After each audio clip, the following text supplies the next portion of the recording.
My name is Sister Clara of the Angels, and I am a Catholic missionary with the Congregation of the Servants of Mary. My narrative started in the lovely city of Seville, Spain, where the ringing of bells and the soothing whiff of incense always brought us peace and warmth in the mornings. I was raised in an environment where religion was highly valued, but I never dreamed that my life would take such a dramatic and profoundly significant turn. Kaisapur, a little town in northern India, has been my home for the last 13 years. It is located on the banks of the Gonti River, in a remote and impoverished area. People here are satisfied with very little, which is something to appreciate. The land is farmed by hand, and it may be quite difficult for young people to discontinue their education so soon.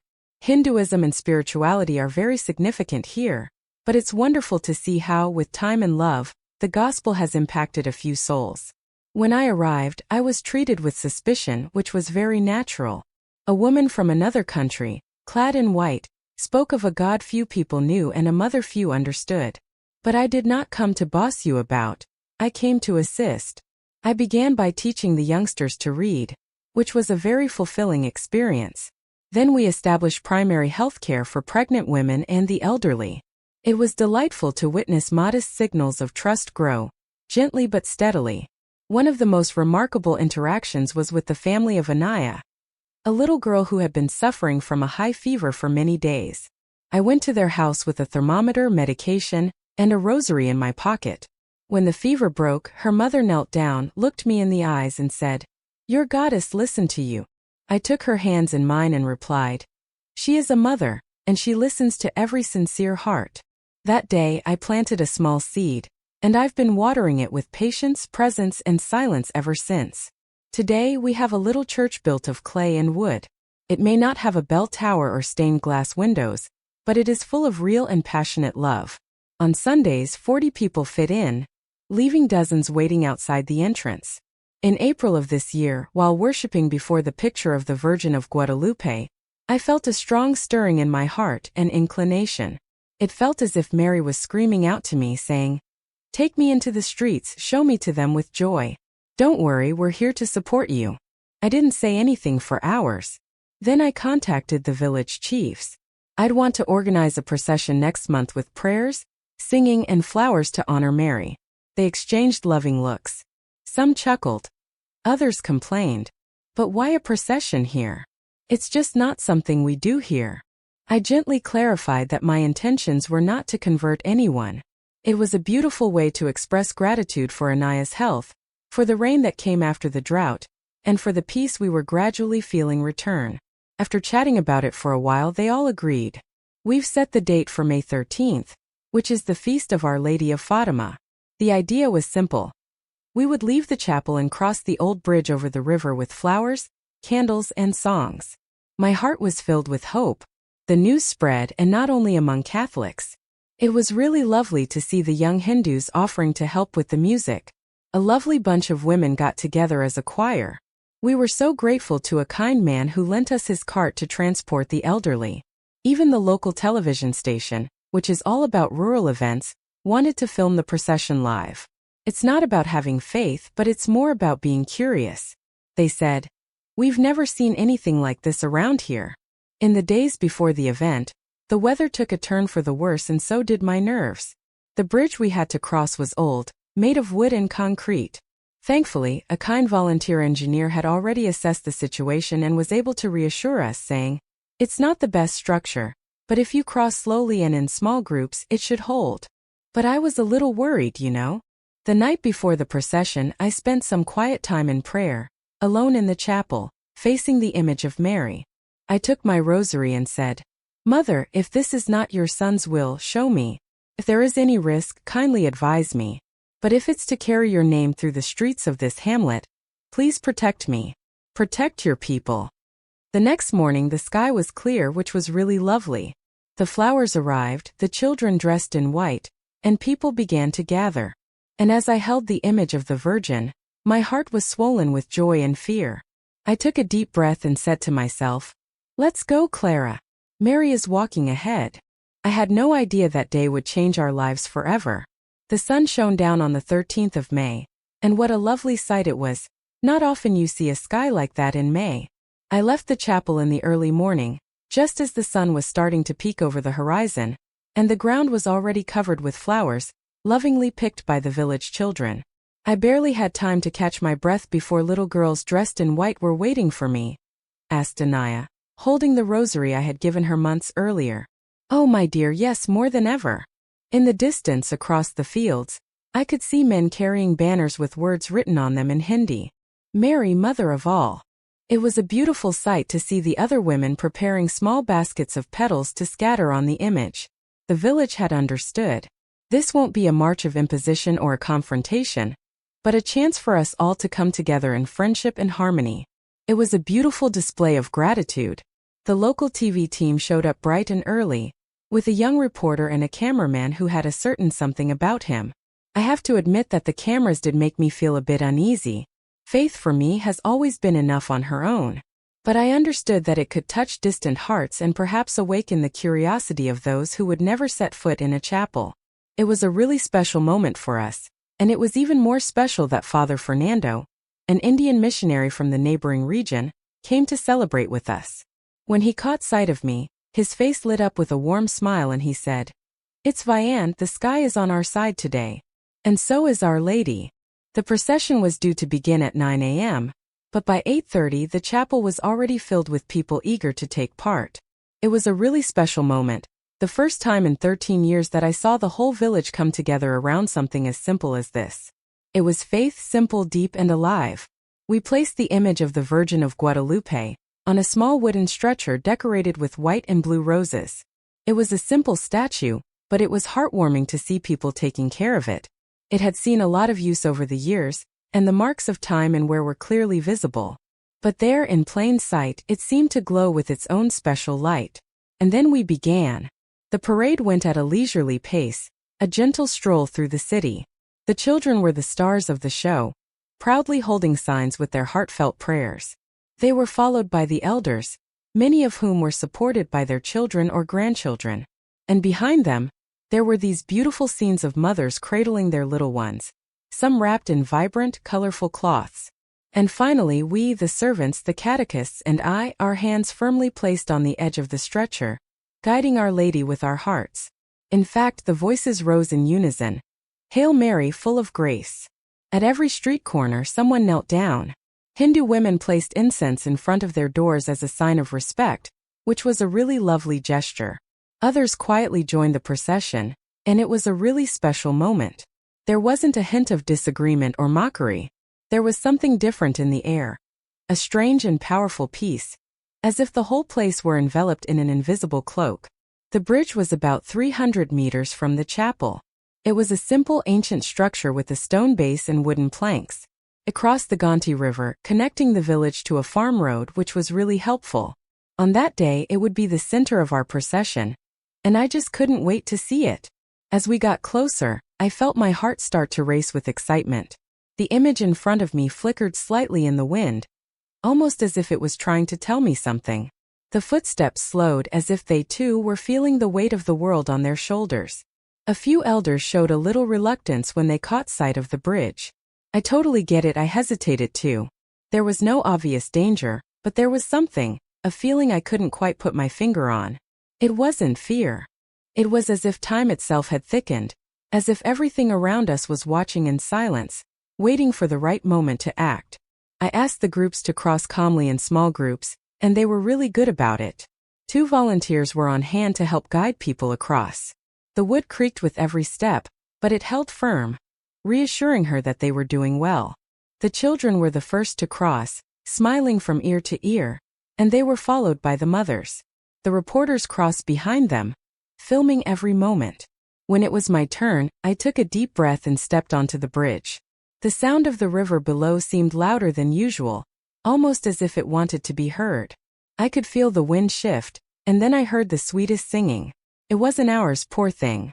It was softer, more distant, but perfectly in harmony with our voices. I looked around, searching for the source. I didn't see a thing, but I could feel it. And at that moment, I felt so grateful and happy because I knew that we weren't alone. As the bridge began to fill with people, a light mist rose from the river. It was not at all dense, more like steam. The flowers falling from the children's hands seemed to float longer before touching the ground, and people's eyes filled with tears without even understanding, without even knowing. Lots of people felt the same as me. The Virgin was there, not as a ghost or a dream, but as a living presence, a mother walking among her children. I held the image close to my heart. I looked up at the sky and quietly said, "Let it be, Mother. We are in your hands." I'm sure we all remember what happened in the next few minutes, and how it affected an entire generation. I held the image of the Virgin Mary close to my chest, but I was a bit of a mess on the inside. The parade stretched all the way across the bridge, a vibrant tapestry of community spirit. The children laughed as they threw petals into the air, their joy contagious. The women sang songs in Hindi and Spanish, alternating verses with tender fervor. The sound of their voices mingled with the gentle murmur of the Gonti River below, swollen and lively from the rains of the past week. The sun was shining down on us, but it was nice and cool in the shade of the river. I tried to keep my eyes fixed ahead, to guide the march with serenity, but something inside me told me to pay attention to every detail. That's when I heard it. You hear a sharp, powerful creak, like wood being twisted with force. Then there was nothing but silence. Such a silence that it felt like time had stopped. My eyes were immediately drawn to the heart of the bridge. I saw one of the lower beams sagging, poor thing. We could feel a slight tremor run through the planks beneath our feet. The people in front suddenly stopped dead in their tracks. Those behind them, confused, also came to a halt. The singing suddenly stopped, as if it had just been swallowed up by the wind. The image of the Virgin Mary that I held so dear shifted gently in my arms. For the first time that day, the people looked a little scared. "The bridge is going to collapse," whispered a woman next to me, a baby in her arms. "Easy there, don't worry, just stay put," I said, trying to keep my cool as best I could. I saw some kind men rushing to help the elderly. Others held children's shoulders, trying to pull them away from the edge. The local television station continued to film. The poor cameraman was clearly distressed, but he didn't lower his camera. Thankfully, the bridge hadn't collapsed, but it had given way. The left side had sagged about a foot, but that's really nothing to worry about. It looked like one of the pillars might have come loose, maybe washed away at the base by the river. It was enough to make the structure feel a bit wobbly and cause a bit of panic. I saw people fall to their knees, others close their eyes, someone was crying, and I just stood there, my feet firmly on the ground, trying to breathe deeply. And then, just as I was about to take a bite, something amazing happened.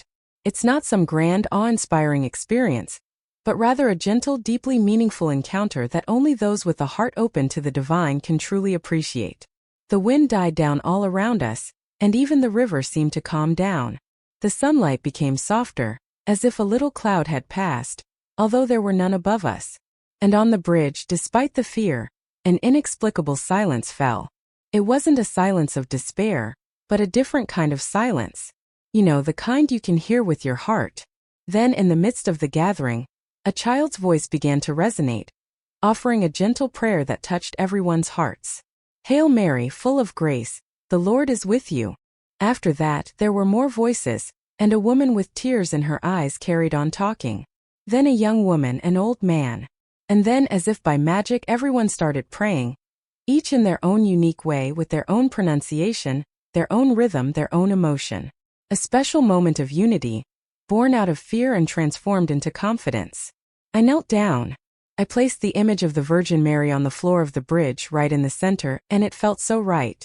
I touched the wood and closed my eyes, imagining the warm, reassuring glow of the fire. "If we're here, it's because you've let us be. Take care of everybody, Mother. Take care of everyone. Even those who don't believe, even those who are afraid." I opened my eyes. To the world, everything seemed the same. But deep down, something had shifted. People were much calmer. The kind volunteers formed a little lane, guiding the faithful off the bridge one by one, carefully. It was so lovely to see that there was no pushing or chaos. The structure was still a bit shaky, but it didn't give way anymore, which is a relief. It was a bit of a slippery slope, but luckily the children were caught. A man without shoes stepped into the mud and smiled. An old woman lost her cane, and two little girls came to her aid, holding her hand. I'm so glad to tell you that everyone crossed the bridge safely. When the last worshipper came out, the planks creaked once more. Another little crack appeared on the side. We thought it would be nice to stop there. The parade wasn't able to reach its final destination. But no one complained, which was really kind of them. On the contrary, many knelt on the ground. And then just off the bridge, I had another beautiful encounter with the image of the Virgin Mary, who returned to my arms. Despite the fact that her base was dirty with mud and her ceramic cloak was chipped in one corner, she was still there, intact and as beautiful as ever. The reporter approached, his eyes moist. "Do you think it was a miracle?" I looked around me. Thankfully, no one was hurt and no one was in any danger. Everyone was holding hands, and it was a really special moment. A miracle. It's when fear doesn't win, when love stays strong even in tough times, and when faith stands tall. And at that moment I knew. The real miracle wasn't that the bridge hadn't collapsed, but that the village hadn't collapsed. After the last group had crossed and the bridge began to creak again, we all felt a quiet certainty in the air. We would not go back that way, not even for all the tea in China. The ground was still vibrating slightly, but no one said anything. The cries had died down long ago. The hubbub of the crowd, the children, the music, everything had just disappeared, as if erased. All that remained was a lovely, peaceful silence, drifting over the damp earth at the river's edge. I looked around me. There was mud up to my ankles, scattered flowers, broken rosaries, but thankfully no one was hurt. Mothers embraced their children, as if they had just saved them from a dark and unknown place. Their faces were pale, but their eyes said it all. We have been saved. The volunteers looked at each other, sharing a look that spoke volumes. They all knew that the bridge wouldn't hold much longer, but they all knew each other well and were ready to help. Thankfully, a few kind men ran to the other side to tie a Red Cross ribbon to warn others of the danger. Others looked for ropes and lamps. The parade had officially finished, but no one wanted to leave. I was still thinking about the image of the Virgin of Guadalupe, covered in mud. The base was a little chipped, but that wasn't what caught my attention. It was the way it had come back into my hands. During the tremor, the image slipped from my fingers. I put it down on the ground to help a little girl who was having a bit of a wobble. But when I turned around, the image had gone. My heart stopped. But then, a sweet little girl of about 7, barefoot and with her clothes soaked, came up to me with the image in her hands. She cradled it with the gentleness of a mother holding her child. Her eyes were all red from crying, but she was smiling. I held it, sister. I thought it was going to fall, but it didn't break, which was a relief. I knelt down in front of the child and took the image back with care. The village was approached in silence, not out of curiosity, but out of gratitude. A dear old man with white hair knelt down in the mud and began to cry quietly. Then a pregnant woman did the same, and then another and another. When I realized it, we were all on our knees, as if this riverbank had been transformed into an improvised sanctuary. Then someone started singing and everyone joined in. Mother of God, Mother of the people. Others followed without repetition, without written words. It was as if faith was springing directly from the soul. A kind Hindu woman lit some incense and placed it on a stone.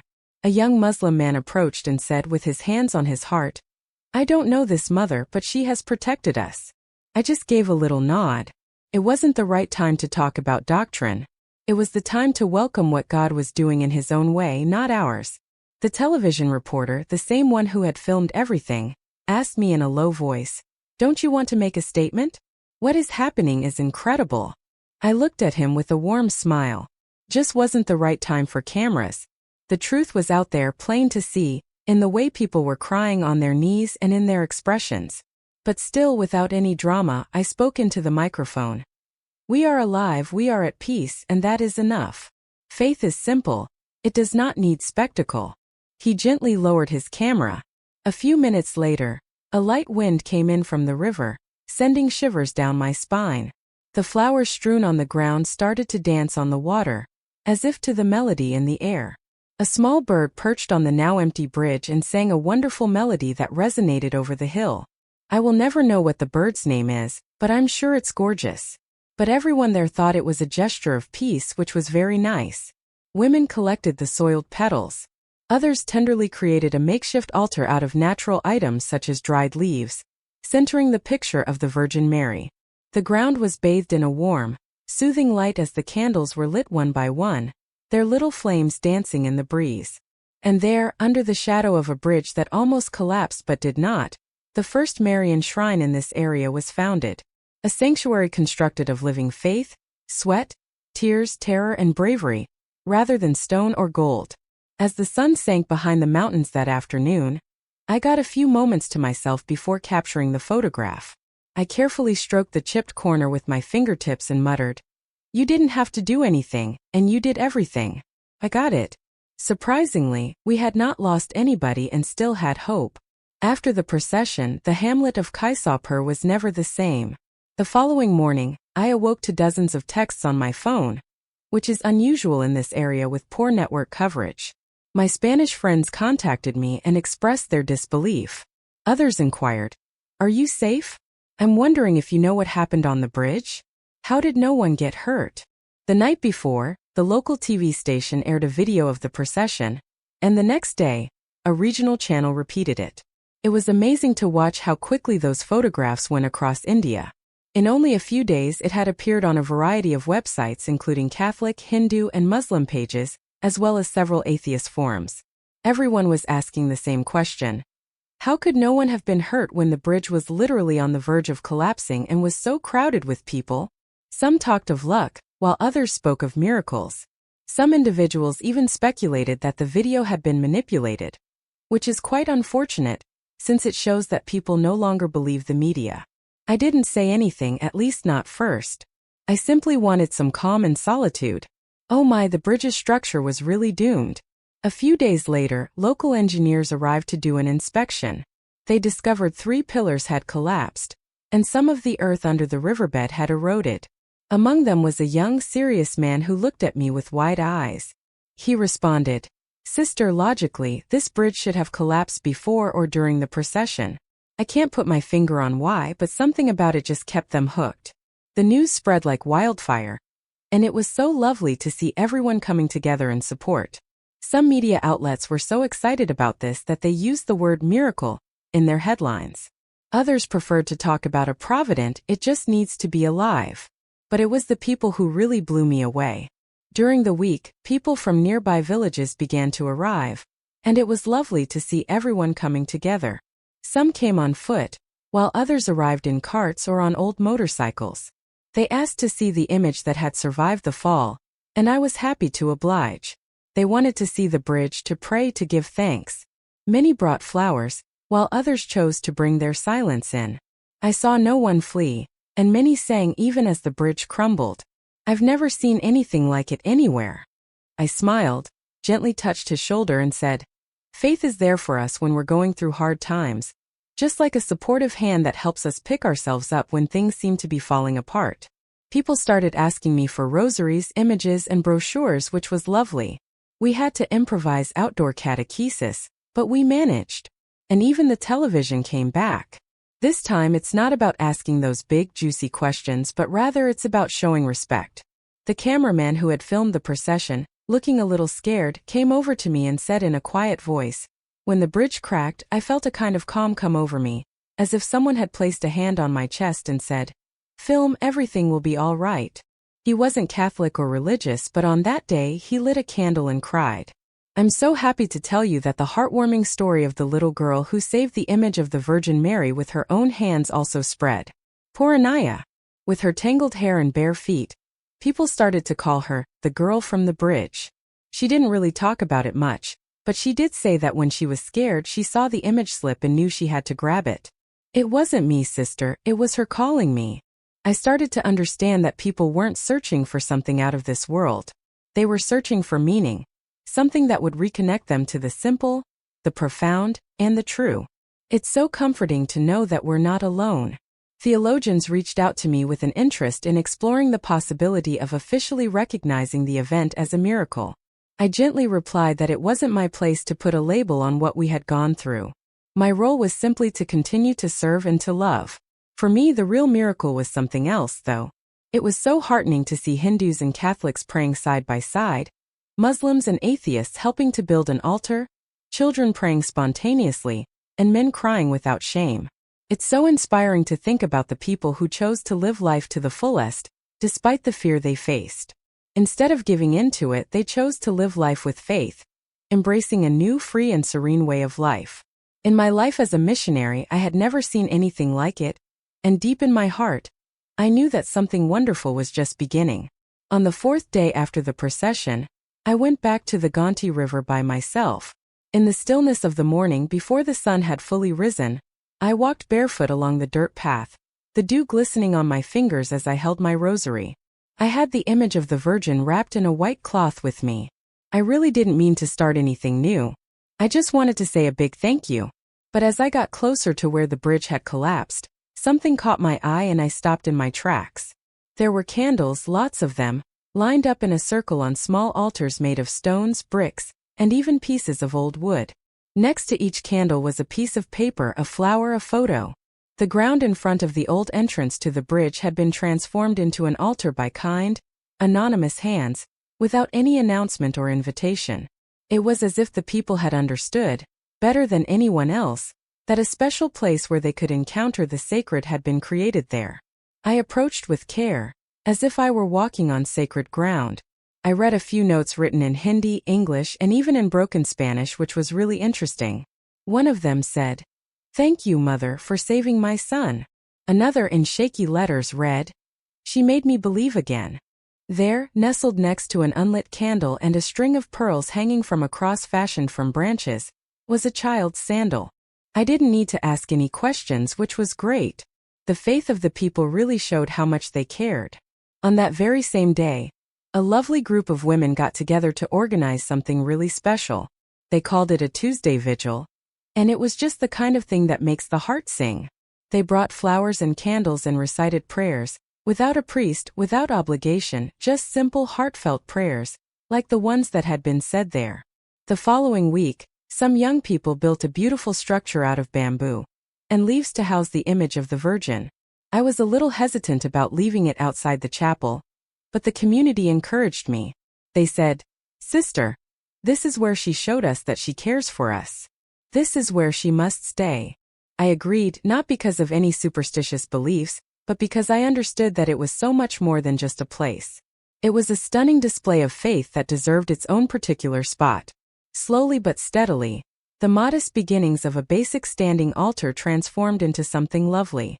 Someone carried a sign that read, "Our Lady of the Bridge." Another day, a young girl came along and with a great grin on her face, she brought paint and wrote with her hands, "May 13th, Day of the Miracle."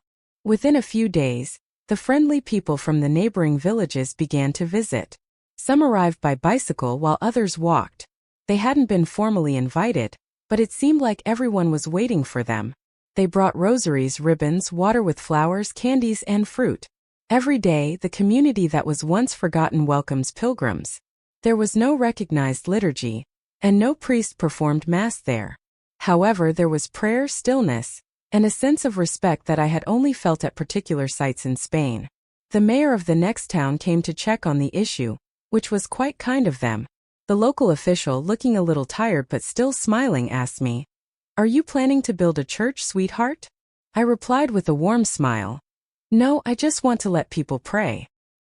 He wrote something down on a piece of paper, looked at the beautiful image of the Virgin covered with flowers, and left in silence. At the end of that month, the community decided to paint the bamboo structure in bright colors. The children drew beautiful angels on the walls, and in the center, in simple letters, they wrote, "She was here." Oh yes, she was there, in every kind gesture between neighbors, in every candle lit by someone who didn't know how to pray with words, in every offering left by those who had lost a loved one. She was there, like a mother who stays behind after the fear to calm, listen, and welcome. One afternoon, as we were cleaning the floor around the image, a very old lady approached us. She didn't speak any Spanish, English, or Hindi, but she pointed to the altar, put her hand on her heart, and then pointed to the sky. And finally me. I knelt beside her, not knowing what to say. "Don't worry, my dear, translation is not necessary in faith." A few weeks later, the bridge was demolished. I'm so sorry to have to tell you that, for safety reasons, the authorities have decided to remove the rest of the structure. The sound of excavators and hammers echoed through the valley like a sad farewell. But that same day, when the rubble was cleared away, a little girl placed a broken rosary on the bare earth and said, "The bridge is now the altar. And you know what? They were right. What a wonderful change it was. Where there had been fear, there was now faith. Where there had been risk, there was now prayer. And there a miracle had blossomed. It was a typical morning in Kaisapur. Hot and dusty, but full of the usual good humor and camaraderie that the locals are so well known for. I was happily watering the little plants around the makeshift altar when I saw a white van pull up at the entrance to the village. The engine stopped working and a man in a black cassock, shiny shoes, and a hat that looked like the kind of thing you'd see a Vatican official wear got out. I stopped watering and that worked too. It wasn't hard to guess who he was. The good news that the bridge hadn't collapsed had already reached the bishoprics weeks earlier. Several kind clergymen had written to me. Some were really excited while others were a bit more hesitant. At last they had sent someone to check it out for himself. He came over to us with a confident stride, a leather briefcase under his arm, and a curious but gentle expression. It was Father Gabriel Ruiz, who was also Spanish just like me, but he was part of the Archdiocese of Lucknow. He was a thoughtful, unassuming man, and he wasn't particularly fond of the more casual celebrations that sometimes broke out. "Sister Clara," he said, smiling warmly. "Yes, welcome, Father." We greeted each other with a warm smile and a friendly hello. He looked around, his face a picture of confusion. The children were having a great time running between the candles. Two lovely ladies were busy sweeping the dirt floor. The image of the Virgin, still marked by the procession, was covered with fresh flowers. The sweet scent of incense wafted nearby, creating a tranquil atmosphere. A small group was praying quietly. "Does the village come every day?" he inquired, already knowing the answer. "No one has compelled them to attend the march since the day it began." Father Gabriel took his time, pacing around the altar, his presence a comfort to all. He read the notes left in 3 languages, looked at the candles, touched the chipped wood of the cross made by a little girl with the remains of the bridge. He was so quiet and focused, watching everything in front of him. After a few minutes, he plunked himself down next to me on a makeshift bench, and we stayed there, simply observing, and it was lovely. He spoke first. "There are certain criteria, investigations, and paperwork to deal with." "Oh, I know, it's so difficult, isn't it? And there have been no unusual physical phenomena. There are no unexplained healings or apparitions." "Yes, Father, I know." But there was a pause. He saw a Hindu woman kneeling before the image with a beautiful lotus flower in her hands. She wasn't praying the rosary, but her eyes were all lit up with tears. Her little boy, who was about 4 years old, was imitating her. He joined his hands together and covered his knees in mud. "But something is happening here." I didn't say anything. There was no need to answer. He took off his hat, breathed deeply, and whispered, "I don't know if it's a miracle, but I know it's the gospel." The sentence hung in the air, like a warm, reassuring embrace. Father Gabriel was such a kind man, spending the rest of the morning with us. He was always ready to lend a hand, whether it was carrying benches or listening to people's confessions. And he was always ready to share a bit of bread with the poorest in society. Before he left, he gave me a little chat. He said, "Faith sometimes grows where there is no cathedral, sister. Things may grow and bloom in the most unexpected locations, such as a bridge. Who are we to stop individuals who believe Mary is present? You know, I was wondering whether you were going to mention that in your report." He smiled with a gleam in his eyes that he hadn't shown before. "I'll write that I discovered a people on their knees and a missionary who didn't want to construct a temple, but who helped create something much more valuable, trust." Before departing, he kneeled in front of the Virgin's picture, carefully caressed the fractured base, and uttered a loving and genuine prayer in Old Spanish. I didn't comprehend everything, but I did recognize the tone. It was all about being appreciative. As he got up, he simply stated, "She is here. I have no doubt." And he walked away. That evening, I wrote in my journal. The church came, had a look around, and didn't close the door. But actually, it was a really nice thought, and it made us realize that the Spirit blows where it wills, and when it blows among the poor, among the ruins and trampled flowers, Mary is there with it. Ever since that day, we've been so happy to welcome more and more visitors, some of whom were a little shy and others who were bursting with excitement. But the spirit stayed the same. Simple, serene, and solid. It was unnecessary to use trumpets to declare a miracle. The miracle was already there in each individual who came fatigued, knelt before the picture, and departed with a brighter outlook. And this is something no committee can quantify. I didn't tell her name, which I should have done. The titles we offer to the Mother of God are not simply picked in offices or devised during solemn sessions. They come from the people's mouths, the lips of those who have suffered and trusted, and the eyes of those who have cried and been consoled. So, in a neglected region of northern India, people began to refer to her as Our Lady of the Bridge. The name originated in the lips of a youngster and is very special to us. It happened during a great catechism session in the shade of a gorgeous acacia tree. I was relaying the tale of the parade to a few females who hadn't participated in it, and they were really intrigued. I described it carefully without exaggeration, hoping to communicate the beauty of what we had seen without sounding like a fairy tale. And then one of them interrupted me. "Sister, that's when the Virgin Mary became a bridge, isn't it?" "What do you mean, my child?"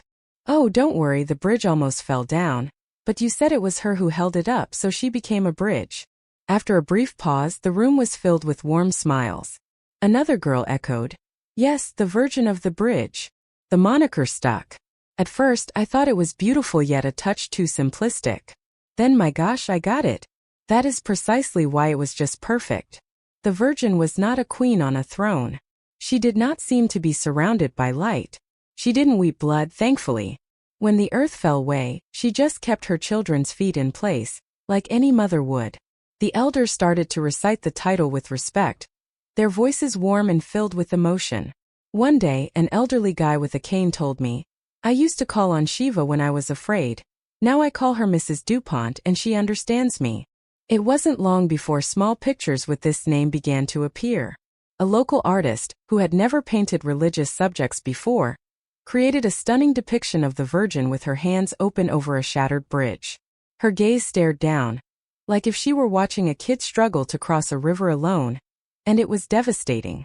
When I presented it to Father Fernando, he took a few moments to think about it before saying, "Perhaps this is the face Mary has chosen for this people." I agreed. And then, for weeks after the parade, we all gathered for a very special candlelight vigil at dark. We invited every family in the village, and it was wonderful to see everyone present. People came from all around, some out of curiosity and others out of devotion. We didn't give any huge speeches, but everyone had a terrific time. We sang, prayed, and then addressed the question aloud. What should we call it? Everyone agreed. The words simply gushed out of us and we all joined in. Our Lady of the Bridge. The name gradually became increasingly common in schools, small stores, and on local radio stations. Women began embroidering it on textiles, kicking off the narrative of this lovely ritual. A young guy got a little bridge tattooed on his arm with the Hindi name Po. I know some of you were wondering whether the church would approve of this name. I responded with a loving grin. The church has always been there for the people, listening to their concerns and struggles. The name that comes from the people's faith is the one that brings the most joy to heaven. And you know what? It is as true as it was for Lourdes, Fatima, and Aparecida. I'm sad to announce that none of them came with titles. It was the people who recognized them, named them, and constructed the shrine, first in their hearts and later on earth. People kneel today on the shore where once only buffaloes and carts passed, saying, "Thank you, Lady of the Bridge, for not giving up on my son. I would really appreciate your help in getting through this illness. Mother of the Bridge, please guide me when I feel lost and confused." I listen, I take notes, I pray with them, I cry with them, and I often smile silently because I have finally understood the meaning of that name. Mary is a bridge, and she's the sort that makes you feel at ease. She is the one that transports us from one shore to the other, and we are quite thankful. We are here for you no matter what you are going through. If you are nervous, we can help you feel more at ease. If you're having doubts, we can help you trust again. If you're in agony, we can help you find hope. She doesn't erect barriers or yell instructions. She just extends out her arms to assist us in crossing across. I'm pleased to inform you that the altar is still standing. The artwork, with its shattered base, remains in the same location. But today, above it, there's a charming little wooden sign that reads, Our Lady of the Bridge, May 13th. Next to it, someone has sketched a shattered heart that has been patched back together with a light thread. Life in Kaisapur was regaining its rhythm. The lovely antique altar was no longer a ramshackle structure. It had been meticulously maintained by its former owners. Every nightfall, the room was filled with a warm, reassuring light from candles. The youngsters learned to pray by staring at the Virgin Mary's portrait with motherly eyes. The charming people of the hamlet said that this area of the river was no longer the bridge's bank, but rather the location of the promise. But the bridge, the original construction, composed of stone and wood, was still there. It was quiet, injured, and abandoned after the encounter with the procession, yet it remained. It was blocked off with ropes and warning signs. The engineers indicated there was nothing further they could do. Time, water, and carelessness would eventually eat it. And that's what occurred. On the morning of August 18th, the area received severe rainfall. It was one of those monsoon storms that arrived unexpectedly, but we all know that. The breeze softly awakened me up. The tiles in the mission trembled. The river, which was normally peaceful and tranquil, was suddenly a roaring torrent, its waters whirling and frothing like a ferocious beast. I stood on the mission's balcony watching. I was not scared. I understood that rain creates new life, and it was reassuring to know that even in the darkest of times, there is always the possibility of fresh growth and beauty. However, something felt different that day. Around lunchtime, a faint buzzing sound swept over the valley. It was not thunder. It was deeper, hollower, like a goodbye. When I arrived to the riverside, there were already others waiting. 2 youngsters pointed. When I watched an elderly guy softly sobbing, I realized what was going on. Unfortunately, the bridge had entirely collapsed. The river took away the remnants of wood, stone, and floating ropes. Thankfully, no one was on it.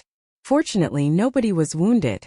But everyone stood there, as if they were witnessing their childhood tree fall or their grandparents' home wall crumble.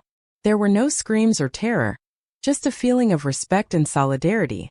A youngster held a rosary around his neck. I inquired whether he was afraid. He said, "No, sister, it's just wood. The real bridge didn't fall." And I realized he knew. The physical bridge has finished its duty. It had brought us to the point of terror. It trembled, bowed, and nearly gave way. But it did not collapse that day because the people were supported by faith rather than the bridge. And now it may topple because something bigger had already been constructed. The following day, the congregation assembled in front of the altar. It was unfortunate that no one had volunteered to be the organizer. It was such an unexpected moment, you know? Everyone brought something to add to the display. A candle, a flower, a handkerchief, and a letter. We prayed in quiet, then sang, and someone, I'm not sure who, posted a handwritten sign next to the picture. The bridge has fallen, but faith remains. A few days later, the wreckage started to dissipate, swept away by the river. But the image of the bridge persisted in every narrative recounted. Everyone who had taken part in the procession remembers the creaking of the wood, the time of quiet, and the prayer in the face of terror. When a journalist from the capital arrived to cover the bridge's miraculous collapse, he asked if he might come witness it for himself. I said yes. I escorted him to the altar, and it was a lovely moment. I showed him the wonderful notes, the candles, and the messy hands of the youngsters who cared for the plants surrounding it. He pondered for a time before saying, "But there's no bridge here." I answered, "Yes, there is, but it's now invisible." He grinned, went on, and didn't ask me any more questions. Sometimes things have to break apart in order for something new and lovely to emerge. Over time, the bridge came to symbolize optimism and connectivity. People gathered from all around to remember it, rather than cross it. They remarked, "We came to visit the place where no one fell. We came to see the lovely lady of the bridge. We came to learn how to cross our own fears." I was still there every day exactly as before. However, I was no longer merely a missionary. I was also a witness to a miracle that did not make headlines but did heal hearts, like reconstructing a whole crossing with strands of hope. And every time someone asks whether I regret the bridge's fall, I say, no, because it served its purpose. It worried us, but we realized we could rely on Mary to assist us. The bridge collapsed, but faith just strengthened. And so, when the sun rose on May 13th, we found ourselves in the same position, ready to go on another voyage. This time, however, it is with eagerness rather than terror.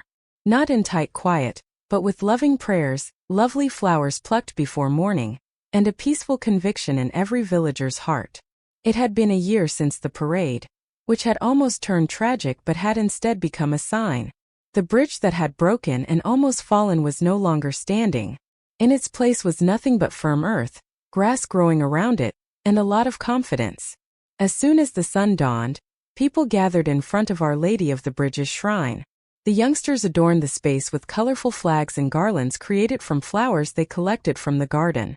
The men provided seats, while the ladies brought clay jars filled with pleasant-smelling water.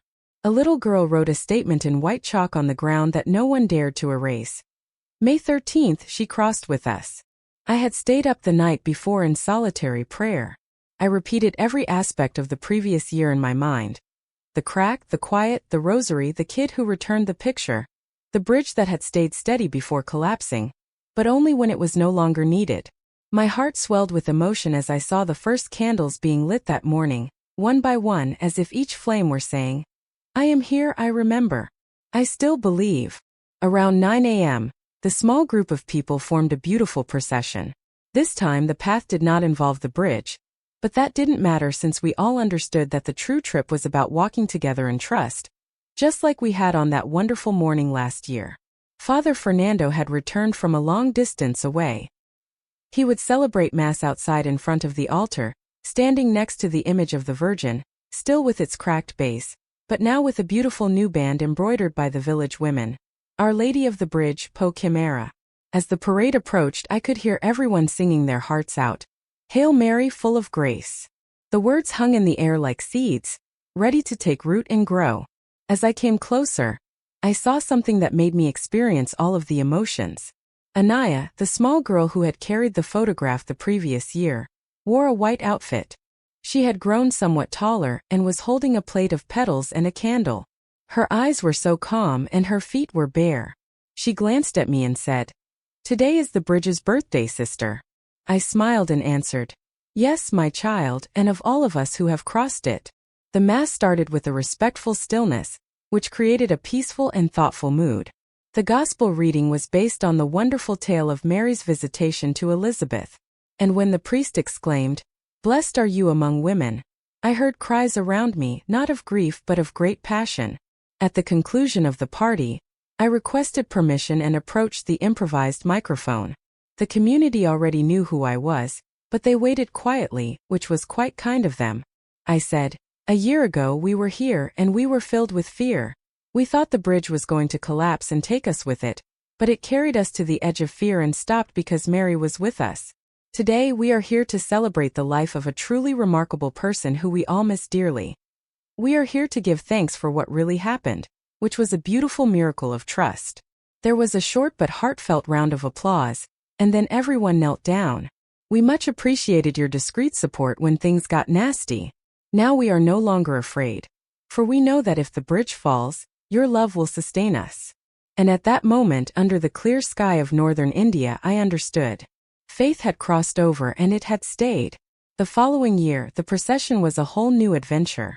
It was a sign that the miracle wasn't in the bridge after all. It was in the people, in the lady, and in the invisible bridge between them. The lovely Kaisapur is at the home of a dear sister of the Congregation of the Servants of Mary. I'm writing this letter sitting under the same tree where, a year ago, I told some children what had happened during the procession. The ground is still warm from the morning. The altar remains strong and steady, standing tall even after the rain has passed. The image of the Virgin is still in the same place. Its base is cracked and its mantle is covered with petals. Today I'm not writing to ask for anything, or to report on activities, works, or projects.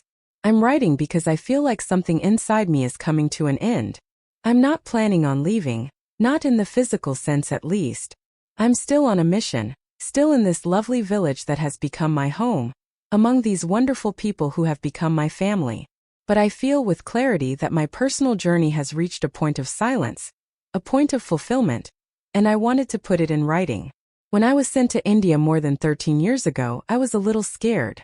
I was a little unsure about whether I would be accepted, whether I would understand the language and customs, and whether I would be able to understand the pain of this people. But I came and I learned step by step, as one learns to walk on an old bridge with caution, humility, and my eyes fixed on the horizon. At first there was no chapel, which was a bit of a problem. And then the little building appeared. There were no faithful. Then the children, the mothers, the curious came. There were no public prayers. Then out of the blue came the first Hail Marys, whispered in Hindi and Spanish, as if they had just appeared out of nowhere. But you know what? It was on that day, May 13th, that everything changed. It wasn't about the grand show, but more about a heartfelt surrender. The bridge that almost collapsed, the people who almost fled, the image that almost was lost, and yet, incredibly, everything remained. Today, I totally get that it wasn't the bridge that got us through, it was our faith. And it wasn't the ground that gave way, it was our trust that didn't falter. It's so lovely to see people still coming to the altar every day. Some people pray in silence while others bring flowers, ask for favors, or give thanks for healings. These can be physical healings, but also the kind of healings that we can feel in our hearts, even if they can't be seen. Its name is already spreading like wildfire through dozens of villages. Our Lady of the Bridge. And you know what? It doesn't matter if this title never becomes official. It's true, it's real, and it was born from the people, and that's what counts. And this is what I want to share with you. We know that sometimes it can feel like we have to build things, and that our presence is justified by hospitals, schools, reports, and visible evangelization. But here I have learned that sometimes the best thing to do is simply to stay. I'd love to stay and listen to you, pray with you, walk alongside you, and if you need me to, I'll hold your hand if you're afraid of falling. I'm no saint, never have been, but I've seen the most wonderful things happen right in front of me. I saw a child hand over a picture covered in mud, as if they were returning an intact heart. I saw a Hindu woman kneel without knowing the Our Father, but knowing how to love. I saw a reporter drop his camera to light a candle, and I saw in all of them, Mary building invisible bridges. I'm going to stay here, but if I ever leave, I know that these people will carry on because the bridge is a part of them now, and no one can tear it down. Thank you, my sisters, for sending me. Thank you so much for not calling me back when everything seemed uncertain. Thank you so much for trusting that faith can flourish even without certainty. On May 13th, no matter where you are, I invite you to light a candle, not just for me, but for all those who are crossing invisible bridges in their lives. For those of you who find pain a little overwhelming, I want you to know that you are not alone. I see you and I commend you for your courage in moving forward. For those who, for whatever reason, can't see the ground but still trust their steps. And if you can, say quietly, Our Lady of the Bridge, cross with me too. Sister Clara of the Angels, missionary in Kaisapur, sends you her warmest wishes for a very Merry Christmas. It's been years since that day, the day the bridge didn't fall, or rather the day we didn't fall. It's so lovely to see that today, when we walked along the banks of the Gonti River, there was no more rubble. Time has gently eroded the wood, as if caressing it with its gentle touch. Rain has washed away the traces of our lives here. It's as if the plants have grown up to protect the memory of what happened there, isn't it?